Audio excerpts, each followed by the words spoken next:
Hey, what's up, everyone? My name is Walt, and I'm the host of the BossLocks podcast. We're here to redefine professionalism, elevate Black voices, and prove that natural hair and professionalism do coexist. Now, we do this by speaking to Black leaders and CEOs to learn about their experiences growing personally and with their natural hair journey, and also really just to learn about their experiences working while Black and all sorts of other things. But right now, you're listening to a special episode. This is part two of our interview with Ronica Jacobs. And in this half, we do a deep dive into Black privilege and the different ways that it can show up in our lives. Ronica also speaks out against the criticism that Black women get for wearing weaves, and she also has a very special message for all the students out there on how to thrive in school during a pandemic. So if you missed part one, I definitely recommend tuning in to the episode right before this. But to be honest, part one isn't going anywhere, and I can't wait for y'all to hear what she has to say. So if you'd like to catch up, or it's your first time listening, definitely go back to the episode right before this. But if not, hey, if you're ready, if you're ready to hear what Ronica has to say, if you listen to the first half, you're like, yo, I cannot wait to get into it to really hear the rest of this, then yo, get ready. Get ready.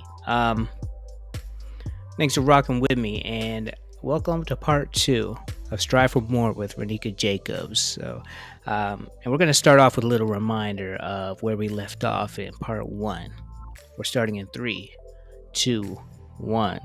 Now I always knew I'm going to an HBCU, hands down. Like that's where I'm going. Like there's a school for us. It's about us. It's to, and I need that experience. And so I've never had a desire. I had letters. I mean, letters upon letters upon letters sent to me from all kinds of colleges from all over the United States, right? I have in my scrapbook, I cut out all the little letterheads and I'm a novelty person. So, oh, no. But anyway. Yeah, but so all these schools, sending me, because of my merit, right, academic merit in high school, and I just was like, yeah, that's great, I mean, letters and letters of people, wanting me to come, offering scholarships, all different kind of stuff, right? But I was like, nope, the only schools I applied to were HBCUs. Seriously. Wow. Yeah. That's really, so you just knew and you were determined, like you got all these different offers and everything, like no HBCUs. Yeah. Interesting. Because that's the world that I knew, right? My parents, my grandparents, great grandparents, they all went to HBCUs and talked about their experience. I watched, the Cosby Show, and them talking about Hillman and that same thing, HBCU experience. Although a couple of their kids, went to, other institutions, PWIs, but I just knew that's what I wanted. I wanted that experience, and I wanted that time that I didn't have to constantly be on guard. Now, what I didn't know is that once I entered that space, I still was going to be on guard a little, because now you get into a space where now being Black is diverse, right? So now you've got Black people on a spectrum, of Blackness, right? That I didn't really know existed. I had no idea, right? So now I enter into this space, and freshman year, here I come with my TV VCR combo, the television. My parents paid for my own phone line in the dorm, and I didn't realize I'm privileged. Had no idea. I got all my clothes, right? No idea that I'm a privileged person. So I got moving in with my roommates, and they're from Houston. They're from Third Ward. They from the Trey. And here I come, my mom, I've got all my matching luggage. I mean, it wasn't a Whitley situation, but it was maybe more like a Denise situation, but I came prepared, right? And then, my mom made sure I had all of my stuff, because she had been to college, right? She had been to Prairie View, so she knew like what I needed, and she made sure. And we went to the Walmart, and we got all these things and my bedding, and so that was an experience. That was an experience. Yeah, you kind of reminded me. So the very first episode we put out is called "8,000 Ways to Be Black," and it's with guest Deshauna McDaniel, who she lived in Atlanta, and she was talking.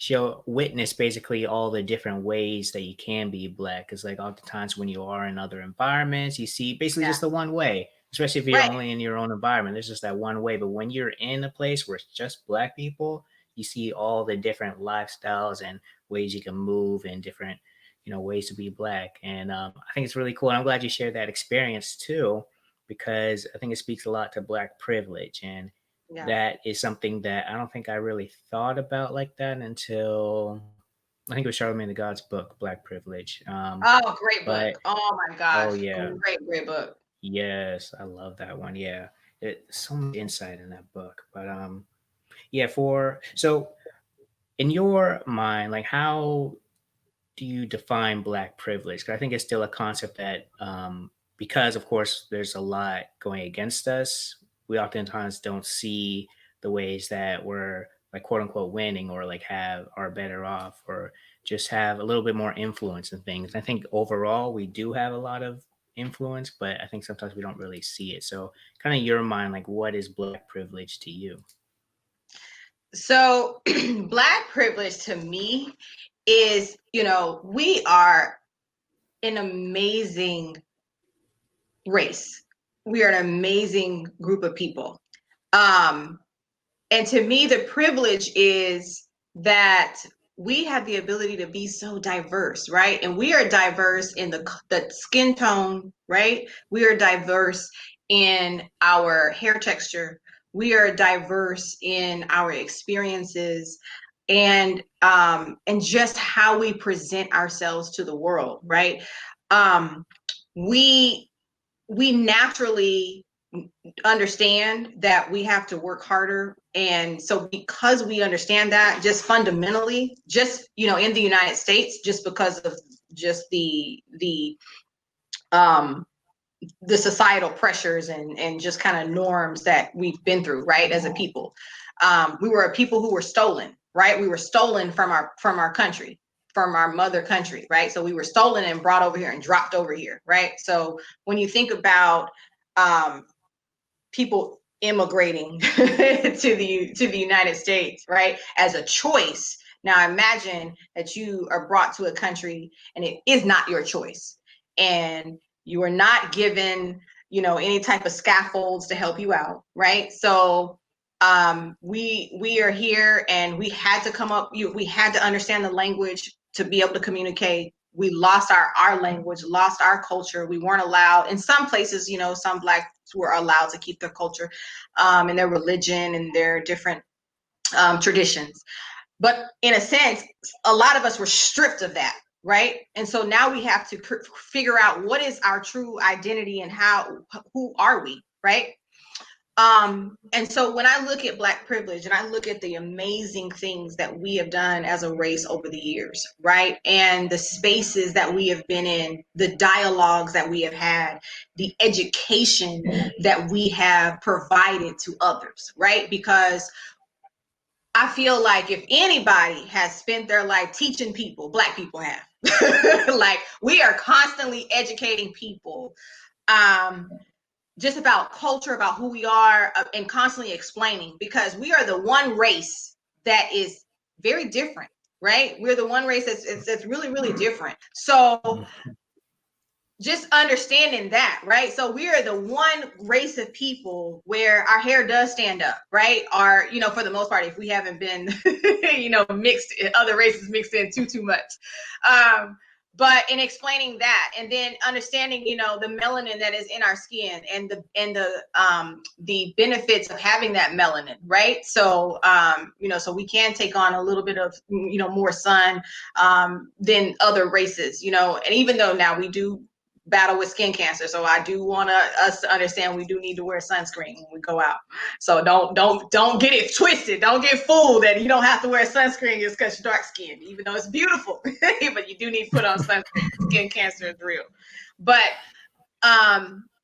just recognizing that the versatility that we have, that's the privilege, right? And so when I talk to a lot of students, and even my own children, I say we have the ability to be so versatile. We are constantly in our world, because we understand that we have two worlds, right? So we have the world that we go out in the public eye, and we're one way, and then we come home and we kind of let our hair down a little bit and relax, and and kick back, right? And we can just kind of say what we want to say and be us and be who we are, right? And so lots of Black people, CEOs, doctors, lawyers, business owners, entrepreneurs, educators, principals, assistant principals. We are constantly in two worlds all the time. We're in one world in the public eye and who we are, and then we come back and we, some of us, we slapping dominoes and playing spades, and you don't know nothing about that. Where how many books you got? I mean, they don't know. Like, that's our world, right? And that's what we're comfortable, and that's who we are. And at the same time, our hair, we have the ability to be so versatile. It's not just, I think I can cut my hair and I can color my hair and maybe put some highlights, right? So other races, that's just kind of where they stop. But we have the ability to, we can add texture to our hair. We can take texture away from our hair. We can add hair to our hair. We can lock our hair. We can, wear our hair naturally. I mean, there are so many different ways that we get to wear our hair, right? And I see young girls all the time who are ashamed of their hair. And I'm like, baby, no. Like, our hair is beautiful because there are so many different things that we can do with our hair. And I don't mean to say anything bad about other races and be insulting, but it's like, they wake up in the morning, their hair is just there, right? It's just there. Like, it's there's and so just shifting that perspective of recognizing that, and don't shame, and stop shaming women. Please, people, stop shaming Black women for how they decide to wear their hair. It's theirs, right? So if they, like, for me, my hair is natural, but I do choose to, add hair and wear my hair in different ways. But I do that not because I'm ashamed of my hair. I do it because I like it. I like the way it makes me look. I like the way it makes me feel, right? So the interesting thing is my hair is actually, very fine, and I can just brush my hair and straighten it and it'll go straight. I don't have a relaxer, but I've also worn braids. But here's the thing about wearing braids. I wore braids as a child, but I didn't know that I don't have that kind of hair. My hair is not that type of texture to where I can wear braids. So I wore braids and broke all my hair off and pulled my hair out. So now on my sides, I don't have any hair. And that's, I guess there we go. There's another thing people don't know about me. I'm bald on the sides of my head. But wearing braids, right? And it was too heavy for my texture of hair. And so now I have to live with that for the rest of my life. And so I have to find hairstyles that I can wear to be able to cover that, to not show that, right? Because my mom would tell me, stop pulling on your hair. Stop pulling on your hair. I was wearing braids. They were too tight. And I didn't listen. Right. So I was pulling on my hair and just coming out at the follicle. And now, and I know all the hairstylists out there are always trying to give me all these pomades and all these oils, and you need to take this vitamin. I'm like, it ain't coming back. I appreciate you. It's gone. It's dead. The follicle is dead. I've been told by the doctor, once the follicle is dead, no hair is growing out of there. So you can give me all the pomades and the oils and the salves and the vitamins and all. I'm gonna still be bald. I'm sorry. But there are a lot of women, Black women in particular, we struggle with that, alopecia. We struggle with that traction alopecia because, we're trying to also do the ethnic styles and the braids and not really understanding our hair and understanding the versatility. So that Black privilege and really understanding that it's not a curse, we embrace it and appreciate it and realize, like, there's all kinds of things we can do with our hair and it's beautiful, right? And I don't know too many races, that can do a lot of those things and not do it well, because baby, one thing we can do well is hair. Like, hairstyles, because we have that versatility, from wearing afros to wearing locks to wearing weaves and, wigs or whatever it may be. But leave people alone about their hair. The hair is extension of you and who you are. And so if that's the way you want to wear your hair, that's the way you want to wear your hair, just like your clothes, So I really hate that African Americans are always, um, being criticized about their hair and ridiculed about their hair, because that's not something we can help. That's the way God made us. So why are you, meaning collectively, and the people out there, who feel some type of way, um, if this is the way God made us, well then why do I have to do anything about it? Like, this is the way he made us. So it's beautiful. And so, and embrace it. And so as far as Black privilege, just recognizing that we are amazing people, and that anything we put our mind to, we can achieve. It's been proven time and time again. We are breaking records. We are, anytime someone thinks, oh, we can't make a movie about all Black people and be serious, it has to be funny, right? We can't make, and then what do you know? Black Panther was superhero, and right, broke all kinds of $1 billion, a film that made $1 billion, right? And majority of the cast was African American. The director is African American, the costume designers, all of that. You know what I'm saying? So we can be in these spaces, and we can be professional, and we can be really, really great people. There's lots of educators who are African American, singers, athletes. The things that athletes are doing right now. I mean, now they just announced that Foot Locker is going to be a polling place, right? So and we have influence on that. So I mean, it's amazing the influence that we have if we have the opportunity to sit at the table and be listened to, because we haven't had the opportunity. So when you think about when you think about Black privilege, the privilege is that if you allow us to use our voice, and if you allow us to offer our perspective on something, it's something amazing. You don't know how many innovative things will come out of that conversation, because so long it's been white is right when it comes to everything. And I do get it. We are in a country that was at some point became predominantly white, because they took over this country from someone else. But but then they made it's their rules. It's a white man, because not even with a white woman, it's a white man, that the country was founded on, this new country, and just trying to, live within that space and those parameters of what they know is how we should do things. Right. And so now we have people who are pushing that envelope, and I love it. So whether you are a minority, whether you are African American, or you are Latinx, or Asian American, Indian American, or whatever you're LGBTQ, keep push back on the narrative and the status quo that is this that we've had before. Keep pushing on it, because the great thing about being in a country that's so diverse and a melting pot is that it truly needs to reflect a melting pot, which for years it has not been that. We pride ourselves on being this country that's open and full of different types of people, but we don't appreciate and allow the space for those different types of people. It's like you come here, but you need to assimilate and be like us.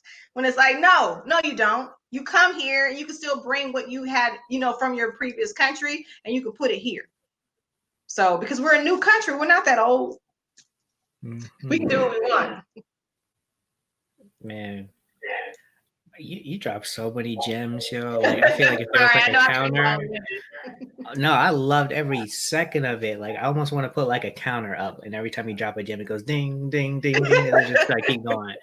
Man, that's really cool.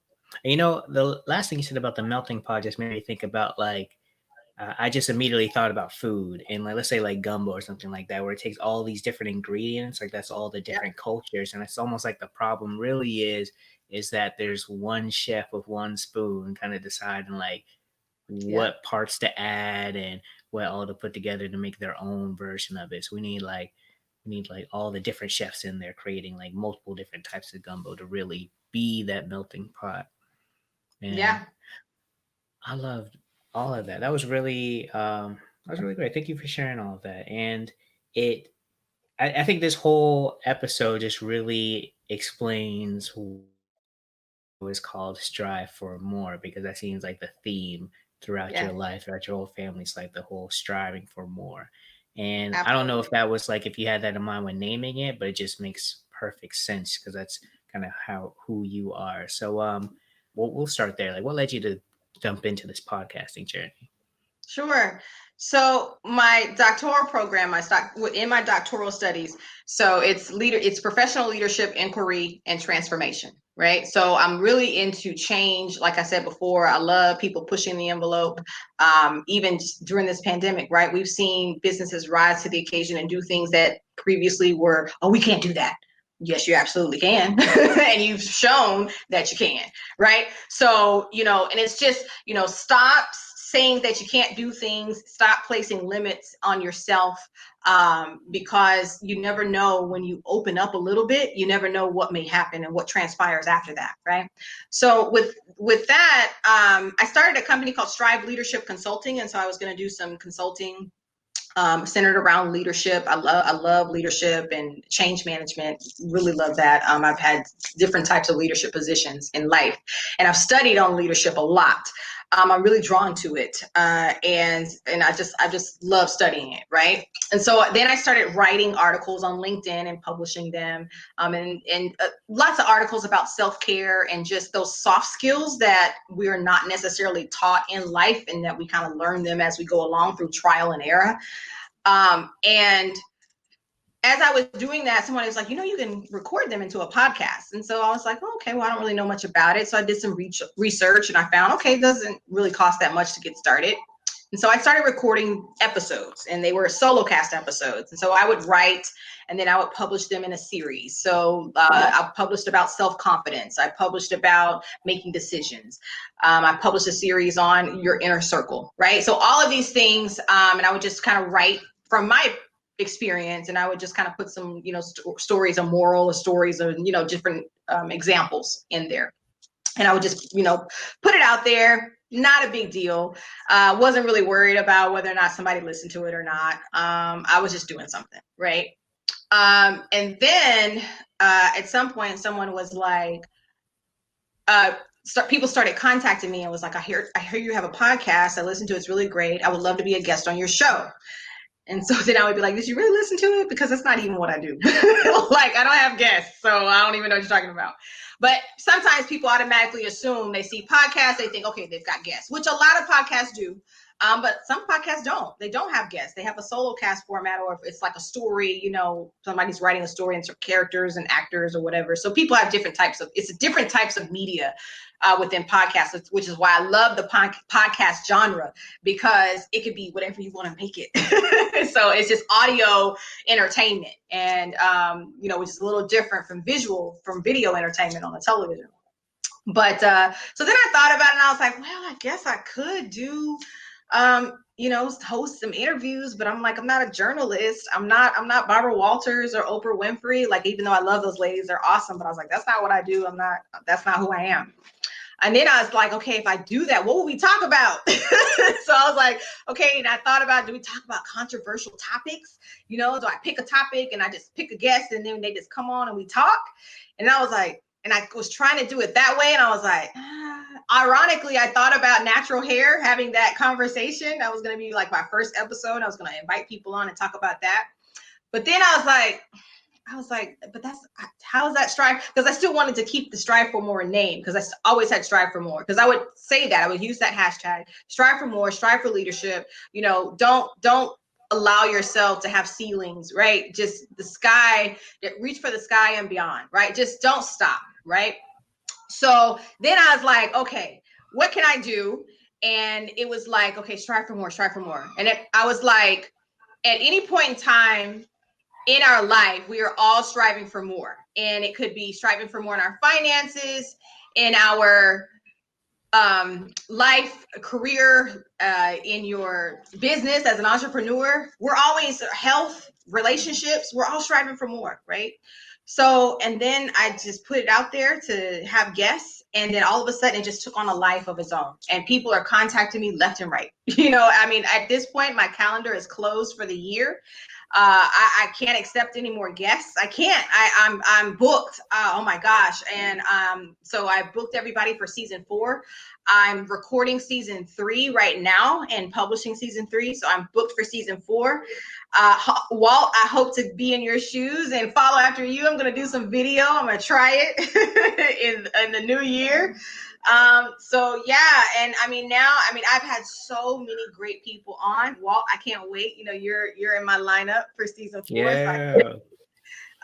but you know, everybody comes on, and so one of the things that you have to do, and one of the criteria to be on Strive for More, is you have to provide the audience with value, and I call it free game. So like it's like just the game of life, right? It's like you got to offer some free game. Like you got to come on and you got to like teach people some stuff, because at the heart, right, I'm an educator, so I'm all about learning. So you have to come on, and even though if you have a book or you have your podcast or you offer some type of service, that's fine.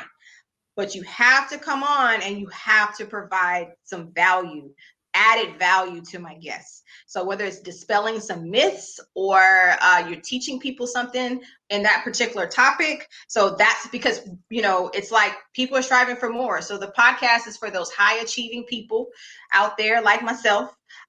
You know, sometimes we kind of get a misnomer, you know, of being a high achiever, but there's really nothing wrong with being a high achiever, right? Sometimes people like, oh, you're type A personalities, and you know, they just, you know, whatever, they think they're perfect. I don't know, it's whatever, maybe we are, I don't know. But We are. right, but it's just, you know what, it's a podcast for people who want more. You know, maybe they've reached a fork in the road, maybe they've reached a plateau, maybe they've reached like, I don't know where to turn, you know, and hopefully my guests, you know, they drop some knowledge and it makes you go, that's what I'm missing. That's what I'm missing. All right, that's going to take me to the next level. All right, let's go. I'm striving for more. Boom. And that's really what Strive for More is.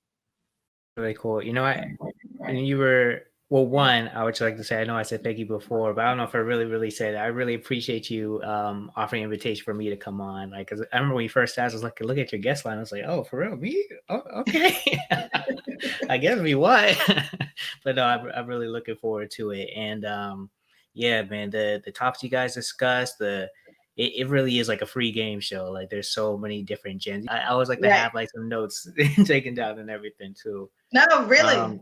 Yeah, it's a lot of great advice, and you put it together. I love that journey as well. Kind of went from LinkedIn articles, which is a pro tip, I think, for everyone listening. Like LinkedIn is a really great place to just put content out there. But from LinkedIn Absolutely. articles to solo doing a blog, podcast, and then like that transition of bringing on guests, man, that's really cool.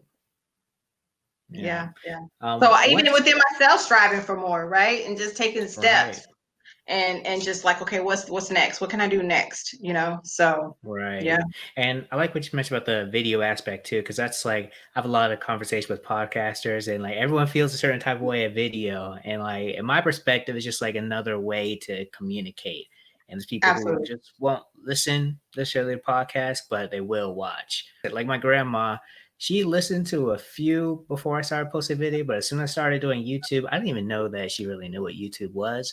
But she mentions from the episode, I was like, okay, you what? And I was like, yeah, I did. I was like, man, how'd you listen to it? It's like, oh, I just pulled it up on the and put it on the TV. I was like, the TV? What? YouTube? Like what? So it's really cool. Like there's all different ways to communicate and everything, but it's also a journey and a process as well. So really excited to see season 4 video and what comes next in your show as you strive for more. So Oh, it's a lot coming next. Believe you me, Walt. I I got a believe couple it. of things. I stay in constant communication with my guests, and so I call them strivers. So they are really a part of my Oh, that's what's up. community. So I let them know, like, this is not the last time we're gonna talk. You're gonna know Ronica Jacobs for a long time. Mm-hmm. That's what's up. So, what would you say? I know you've probably learned a lot from your podcast, but just the first thing that comes to your mind, like what's something that you've learned from just one of your guests? I have learned to just relax, honestly, just relax and just go with the flow. Like, just, you know, that just have an authentic conversation and just enjoy it. Just enjoy, you know, because sometimes you can get caught up in the production, and you can get caught up in, you know, trying to make this great podcast for people to listen to, that you forget sometimes to just enjoy the time with that person. Um, and so I've learned over time, how to really enjoy the conversation, because people are taking time out of their day to spend with you. although, it's a goal in mind, they're trying to expose them, their product or service or whatever it may be, podcast, book, to a new audience, right? In my audience, right? So, but at the same time, you have an opportunity to connect with someone, right? On a deeper level, because you're connecting with them and you're having a conversation. You're asking them to be vulnerable because you're asking them questions, right? And then they're going to give you some responses. And sometimes the responses are near and dear to their heart because they're experiences that they went through. They're sharing, like, this is a time that I failed. This is a time that I messed up. This is a time that I hit rock bottom. This is a time that I did not get it right. They're having to share that, right? And that's you're asking them to be vulnerable.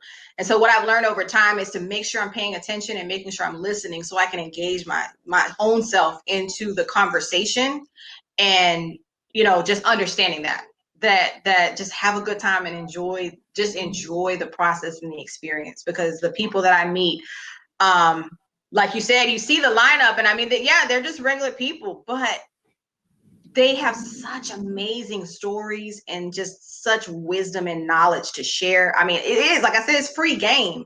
And I love that. I'm not really into, I mean, if I have, eventually get to some celebrities and stuff like that, that's fine. But I'm going to ask them to be authentic, right? I don't want to know that person that you show on TV. We don't want to hear that. We don't want to know that. I need you to share the real, because that's how people strive for more. They don't strive for more seeing the kind of facade, right? You strive for more really understanding, like, how to get from that current reality to the preferred reality, right? Like, you got to give me some actionable tips, like what happened, so you can help me. Because if you just say, oh yeah, I just woke up and then I made $1 million, I mean, that's not how it works, right? You got to tell people, like, I started this company and it failed. I started this company and it failed. I started this company. You got to share that, because that's the reality. That's what's really happening, right? People are not starting podcasts and I started a podcast and I had 5,000 listeners. No, that does not happen. And if anybody tells you that, they're lying. They are lying. So, people are not telling you that this is not the first podcast they started. People are not telling you that, right? People are not telling you all the things that they had to learn along the way, the money that they had to spend. They're not telling you these types of things. They're just showing you the finished product. And if I just show you the finished product, that is not going to help you strive for more. It's just not, because you got to know how to get there. And now I'm not telling people exactly you have to do it this way, but all of my guests that come on, they're saying, hey, this is what I did. It works for me. You can take, a little bit of this, a little bit of that, and put it all together. Because, like, let's say you're having trouble with your finances. Then I would say run through, and you can actually go to my website, which is striveformorepodcast.com. You can click on episodes and I have them organized. So let's say finances is the trouble what you're having with right now. You can open up that finance with a wealth edition, and you can open that up and you'll see all kinds of episodes, and all of them are about nothing but wealth building, right? So if that's the area that you're struggling in, or let's say it's health is an area you're struggling in, you can open that page up, and all the episodes and all the guests that I've had come on, they're all talking about health, and they're all going to give you information that you could probably use to have better health, to strive for more in health. So that's the idea behind Strive for More, and I love it. And I never thought I would have this much fun. So I'm on guest number 50 that I'm about to interview.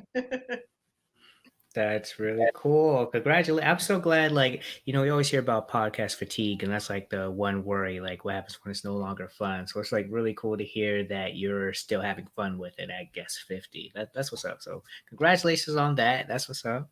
And man, yeah, I definitely highly recommend everyone listen and go check out her show. And it's really easy to basically kind of like pick which episode you want to go to first, because you title it quite well as well.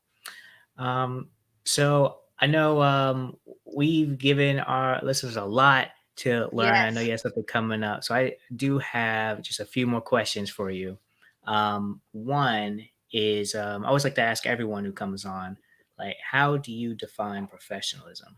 for me, professionalism is understand what your core values are, right? Because professionalism is a very subjective term.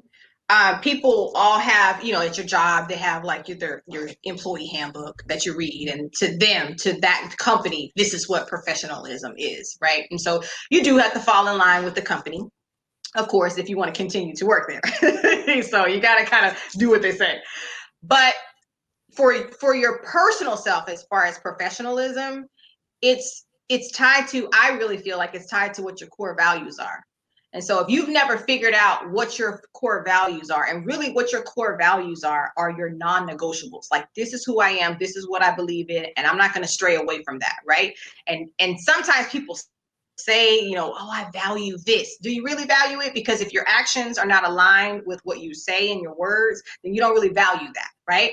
So this is the things that your core values are, is the way that you operate naturally. Like, these are the things that are important to you, because you can't say you value time and you're always late. Right? That means you don't value time. You don't. Like, that's, and it's, if you don't, then you don't. Then just say that. Like, that's not my priority. It's just not. And I feel like the more that you're honest and authentic in who you are, like, that's true professionalism. Having transparency to say, this is the way I'm made, and this is who I am, and these are the priorities for me, right? Because people, appreciate consistency and authenticity. And if you can be authentic and because even sometimes people who are kind of brash, and people kind of like, man, they're so rude, but guess what? There's a place for you. Rush Limbaugh has a show, right? Stephen A. Smith, right? He has a show, and he's on that sports, and he's like, boom, I'm gonna say it how it is or whatever, and he gets some pushback sometimes. So, don't be ashamed of what your personality is, especially if somebody tells you like what they think about your personality. You just tell them thank you, but you keep it moving, because there's a space for you. There's a space. Like, sometimes there's a job for people that like to fire people, and I mean, you have to have a certain type of personality for that. You can't be this really nice person that's going to go in and you have your feelings and all about people, and you're the person that's supposed to fire everybody, because you're not going to fire anybody. That you're not going to excel very well in doing that job. So for me, the professionalism is just your core values of who you are and your non-negotiables. And then that is the person that you present, that is transparent and authentic. Like, that's who you truly are, then that's who you truly are. And people will like that. Like, if they know what they're getting, right? So, if you say you're one way, but then they find out that's not who you really are, then I feel like that hurts your credibility. You can't be duplicitous. You can't. You gotta move forward and be like, if that's you, then that's you. Right? But I think people are more accepting of a person when they know that that's truly who you are, and you're not sending this representative to who you think people should, who you think people think you should be. Right? Because you'll never live up to that. You will never be able to live up to that, because it's not real. Right. I love that. I think there's such I know in other cultures, like, just the concept of time is kind of different everywhere else, and I feel like if it would be nice to kind of let go of some of our expectations and how much we hold up time, because I feel like if we let go of that, I feel there'd be a lot more output in a lot of sense. Like I always feel like I always just say, like, if I ever like started a company that hired, I would have everyone come in at 11 a.m. and leave at 3 p.m. Like, just come in for those 4 hours and then dip. Like, that's all I need you for. Just do what you can in that time. And I feel like when you kind of loosen the reins on like that strict time section, that it just allows some more freedom and everything. And obviously there are people who take advantage of that, but the most part just creates this different type of environment. So yeah, I like that. I like that.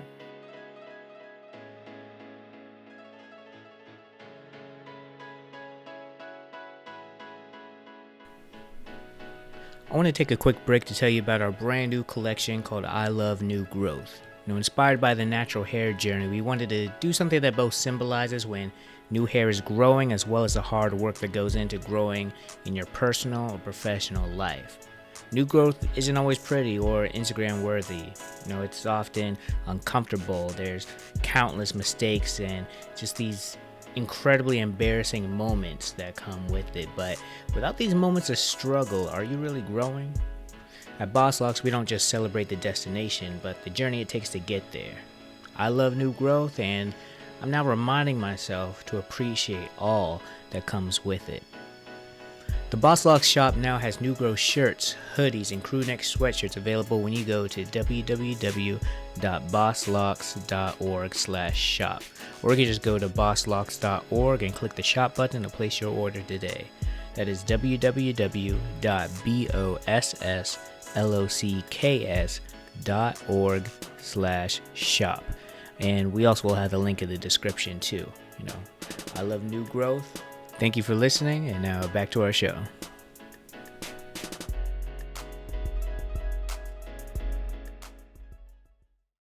I think just being a student right now is just incredibly crazy. For whether you're in like elementary school or younger, being in on Zoom, that's like just a whole new concept. But even like going back to college, like there's a lot of different ways to learn, and like this virtual learning, it doesn't work for everyone. So it's just really tough right now. But I'm curious, like if you were to, or what kind of message would you share with a student right now who feels like they're kind of struggling with adapting to this new learning environment? Well, I would say do what you can. You do have a responsibility because you are in school.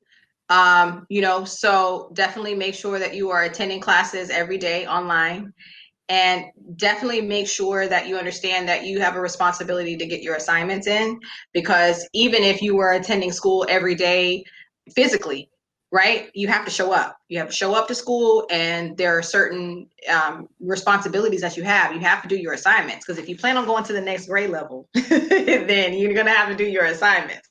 So although it is different, even for educators, it's different. Normally we have our staff meetings and we have all of our meetings face to face, but now recently we've had all of our meetings on Zoom.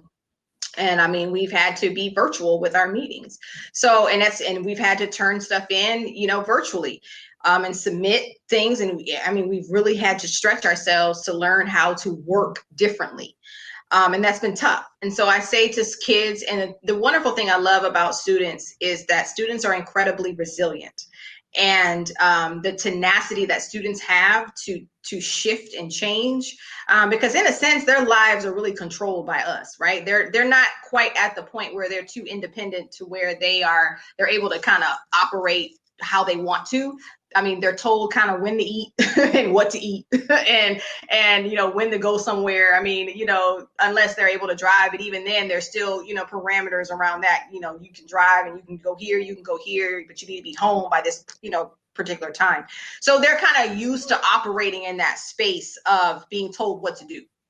So, but just understand that, you do have a responsibility. Education is still important. It just looks a little different. And so, but if you do need support, make sure you're telling your teacher that. Make sure you're telling your teacher that, hey, I don't understand this, or I need some help. If your teacher should be offering, tutorial sessions, make sure you log into those tutorial sessions and get that extra help. Don't be ashamed to get that extra help. I wish, going back on things, looking, of course, 2020, right? It's hindsight, and looking backwards, like, oh my God.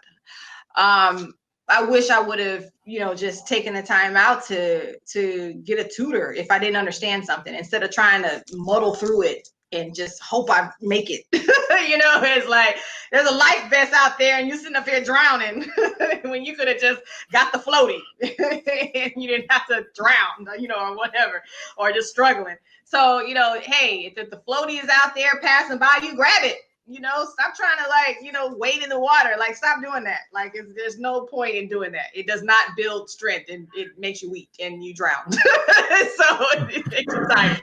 So, it's okay temporarily to kind of lean on somebody. That's actually a sign of strength, because it actually builds you. It builds you up a little bit more. So yeah. Love that. All right, now we're gonna plug it all in like the show notes and everything, but where can everybody find you? I'm so excited to first announce that I have just been added to Amazon Music. So you can find my podcast, yes, on Amazon Music. So I'm one of the inaugural podcasters on Amazon Music. And you just search Strive for More. Remember, it needs to be Strive, the number 4 more. I trademarked that, so I own it. So Strive for More is mine. So make sure it has the number 4 in it. But yes, you can find me on YouTube, iTunes, Google Podcasts, Pandora, Stitcher, Deezer, Castbox, Spotify. Most of my listeners come from iTunes and Pandora. But yeah, you can just search Strive for More. You can also listen through my website. My website is striveformorepodcast.com. So you can go there as well, and you can actually read the show notes and see the people that are my, guests, and read a little information about them. You can purchase their books. You can purchase anything or any of the offers. So, because sometimes my guests give offers to my listeners, and some really cool stuff. So, but yes, so just and at some point maybe a listener is out there and they want to be a guest on my show. So just contact me, and you can reach out to me if you ever have any questions about anything. I'm always here to help anyone at any time. So you can send me an email at striveformore@email.com. That's strive, the number 4, more @email.com. Wonderful, man. I really appreciate you coming on, and I'm so blessed. Like we met, and I forgot exactly what I mean to reach out to you, but like it could have just easily not have happened. So I'm really grateful to have you come on and everything. And before we go, because I know you got something coming up, but is there anything else that you'd like to touch on? Now, again, I just want to say thank you to you, Walt, and thank you to your listeners, your viewers, for spending this time. I know that I said a lot. I tend to be long-winded, but I just want to make sure that people understand that they are beautiful. Each and every one of you is absolutely beautiful, inside and out.